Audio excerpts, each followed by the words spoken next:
Welcome to the Rim Break Rodeo. We hope this video helps. Open the Messages app to begin. Tap the Compose button in the top right corner to start a new message. Enter the phone number or email address into the To field.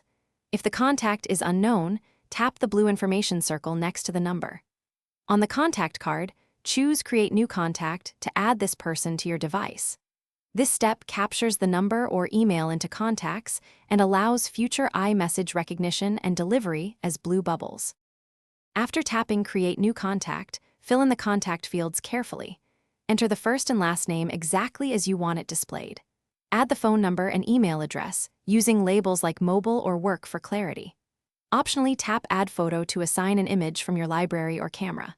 Scroll to add notes, ringtone, or URL if useful.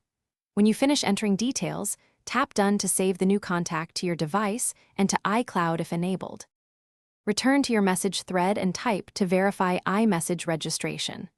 Blue message bubbles indicate the recipient uses iMessage. Green bubbles show SMS. If bubbles are blue, your contact is ready for iMessage features like read receipts and effects. To sync this contact across devices, enable Contacts under Settings, tap your name, choose iCloud, and toggle Contacts on. You can edit the contact later from the Messages info.